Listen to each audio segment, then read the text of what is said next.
Boy Topak is here, ang inyong lingkod. Kamusta po kayo sa inyo, ma'am, sir? Parang sungkayin niyo sinabi ko. Ganda gabi sa inyo, mga subscriber at mga viewers ko. And dito na naman po tayo ngayong gabi. Magsisimula na po ang ating mga kwentuhan na para bang hindi ko alam kung saan tayo magsisimula. Pero maraming salamat sa pagsuporta nyo. Sa mga hindi pa po nakasubscriber, please click subscribe. Alright.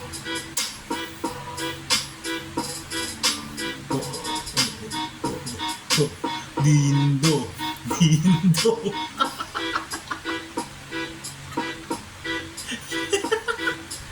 Anyway, shoutout nga pala sa mga pinakamamahal kong asawa. Alam ko, minsan na kita nasaktan. Gusto ko malaman mo, mahal na mahal kita. Gusto ko ipagsigawan niyo sa buong mundo. Ikaw lang ang babaeng minamahal ko. Wala nang iba, ikaw at ikaw lang. Alright?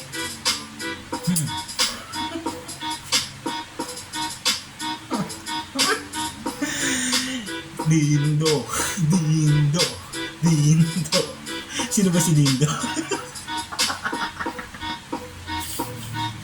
Iboto niyo si Dindo. Numero 1. Dito sigurado siya matatalo. Ay, si Dindo. Dito delikado.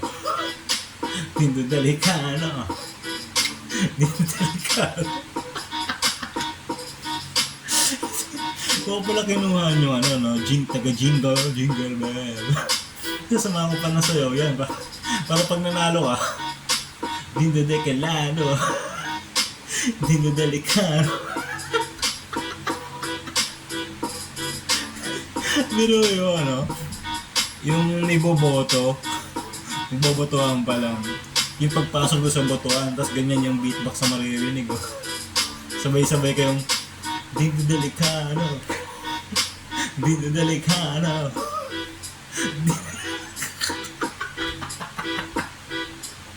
Yo, man. What's up, yo? No? Tapos, pagkatapos ng botohan, nalaman na kung ano yung resulta. Dindo delikado.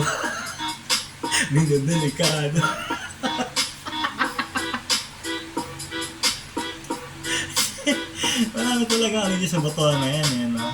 Yung susulat ka pa lang kung sino iboboto mo, lalapitan ka pa eh. Sisingitan ka ng pera. Pre-brain yan. Yung boto mo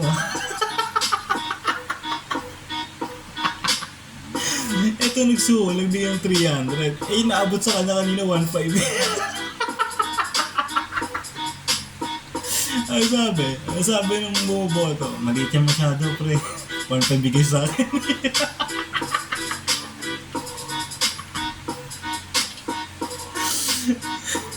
Kulang pa yan sa pambilang pambura.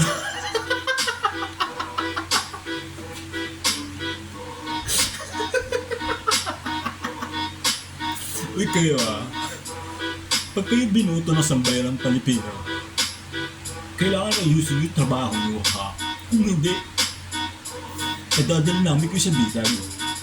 At panunukod ko kayo kay Boy Howie!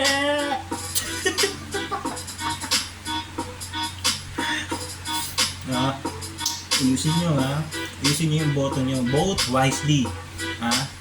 Pag-isipan nyo na para kayo nag-e-exam. Yan yung exam na kahit di ka na mag-review.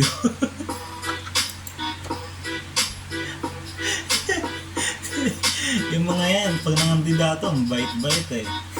Tapos pag nagkatapos na yung botohan, pag nanalo na sila, wala nang pake. Lalo na yung pandemic, ang dami yung mamang barangay kapitan. Sa barangay eh. Wala nga na. Noong pandemic, alam niyo ba? Maraming yumaman sa barangay.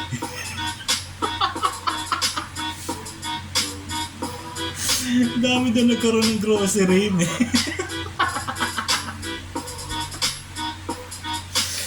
Kayo, ayusin nyo. Ayuda sa tao yun eh. Yung makinangkang lahat. Ang dami-dami yung sardinas, binibigay nyo, dalawang latas, ang kilong bigay. Tapos, iniibak nyo sa bahay nyo para pag isang epidemya, may negosyo na kayo.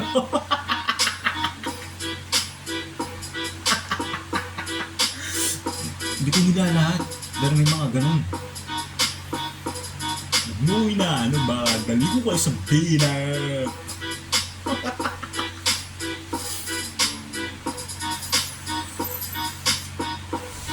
No, kung gusto niyo mang hindi mawala yung tiwala sa inyo ng tao, gawin niyo yung mga trabaho niyo.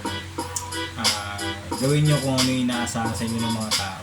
Kasi mahirap eh. Yun, syempre, tagal nila nag-isip. Alam mo nga na exam na ano eh, bar exam eh. Talagang inisip nila. Alas di pa nakatulog yung iba kasi inisip nila kung sino yung boto talaga nila. Tsaka marami silang tinanggihang bayad para lang maboto ka. Yun yung panghihinayangan mo. Hirayin mo yung hindi ka naman naglagay pero marami silang tinanggihang lagay ng tao, ng mga nangangampanya. Pero pinili ka pa rin. Yung mga ganun, huwag na huwag mo sasayahin. Ha? Nakikinig ka ba? Sige, hindi ka nakikinig. Kuya ko.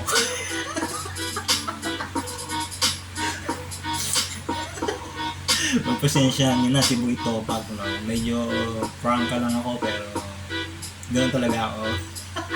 Kaya nga Topak eh. Sasabot.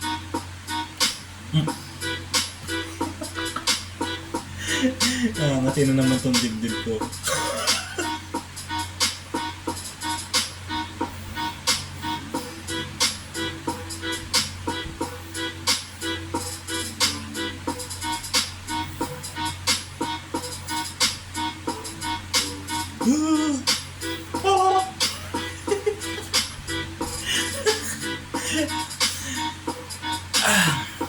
Botohan naman bukas, no? Mas kanina dito may inadmit, no? Grabe, 2 tricycle tumakbo, kinatok ako, emergency daw.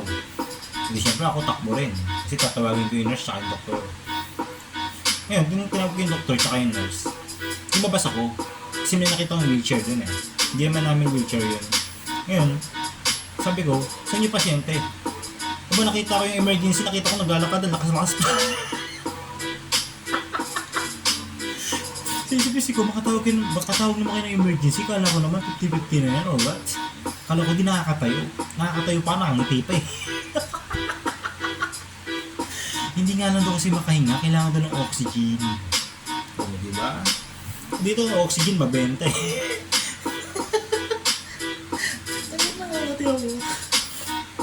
Mabenta ang oxygen dito. Ang dami hindi nakakahinga. Shout out sa mga nagbago ng oxygen dyan, beka na.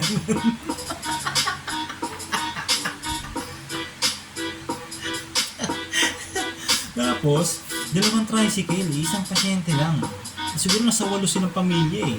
Nandun natin yung mga apo-apuan tsaka anak. Edi ito na, sinwab test na yung pasyente, no? So nang nagtanong na yung nurse, sabi sila daw magbabantay. Yung isa sa kanila walang magbabantay, yung dami nila sumama.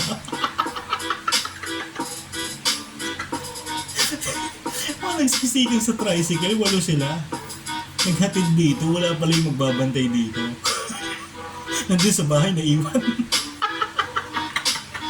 Next time, pag may mga ganyang emergency, darin nyo na yung magbabantay. Iba kasi pakitang tao lang, kunyari, talagang iyak-iyak pa itatawa. Tapos pag magtatanong ako sino magbabantay, ayaw nyo magsibantay, dami yung rason, kasi may pasok kayo, kaya sumiganon. Hindi dapat ganun.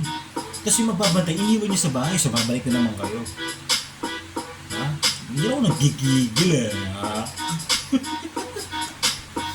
No? Nakakainis ang ganyan. Dapat di ganun. Kung ayaw yung ginaganon kayo, hindi ganyanin. Gusto nyo.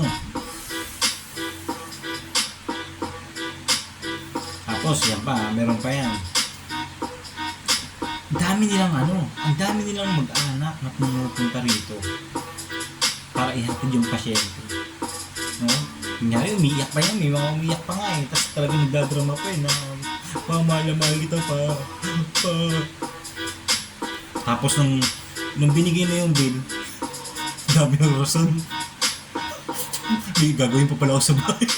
Yung isa papasok. Iiwan niyo yung pasyente rito? Huwag ganun. Iwanan niyo yung pasyente rito.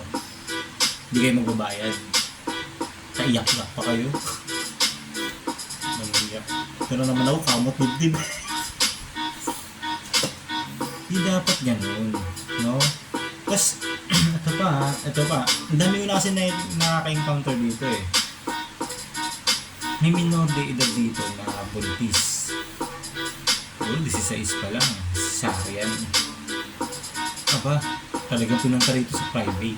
Siyempre kami, hindi, sila. Nagutulog lang pala ako ng wheelchair. Sila, gagawin ng lahat. No? Mabuhay yung bata, mabuhay yung nanay. Tapos, nung binigay na yung bill, masyado sila nalalakihan. So, tumawad. Pinatawad naman. Kahit walang kasalanan. Pinatawad naman. Ang problema, nakukulangan sila sa diskarte. And itong asawa ng babae, minor de rin.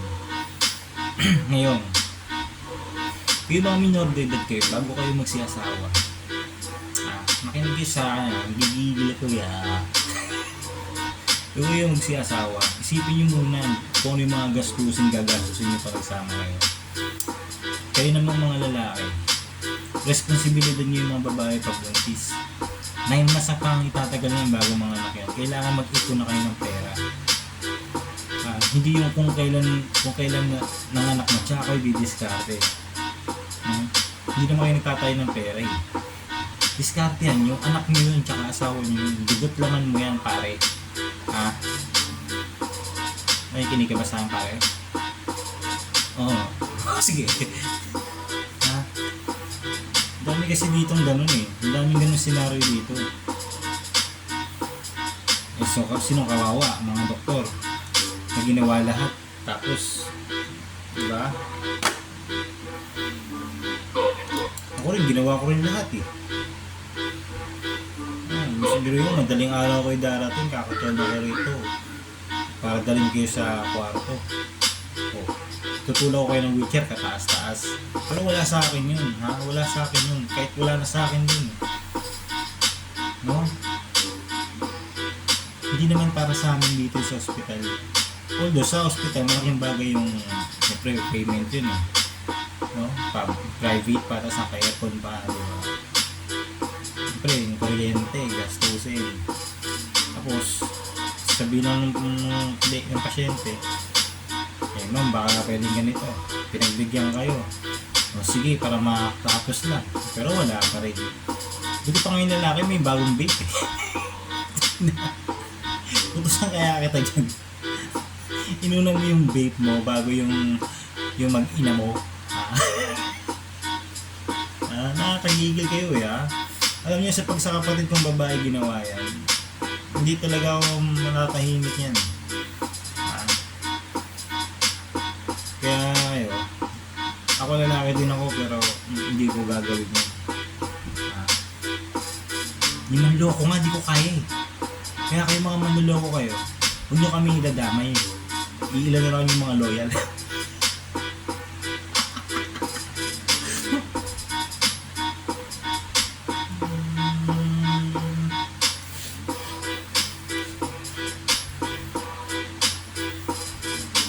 Okay. 14 minutes na po ang nakalipas. So ngayon magpapaalam na ulit si Boy Topak, ang inyong lingkod. Maraming salamat po sa inyo. Shoutout nga pala sa lahat ng mga nakasubscribe sa akin, lahat ng mga viewers ko, kahit di pa nakasubscribe, shout out ko sa inyo lahat. And nagpapasalamat po ako sa pagsubaybay sa inyo. Ay, pagsubaybay niyo sa akin. Thank you po. No? At sa muli, sa ulitin natin, kita-kita po tayo bukas. Nakatid ko ang aking pasasalamat. Ito pa. Peace out. Wala, di pa. Bago lahat, shoutout ko yung asawa ko. Asawa ko, kumain ka na, tapos pahinga ka na, alam kung pagod na pagod ka maghapon. Gusto ko sabihin sa'yo, I love you, e pagsisigawan ko sa lahat ng tao rito, I love you, mahal na mahal kita. See you soon. Love you. Peace out.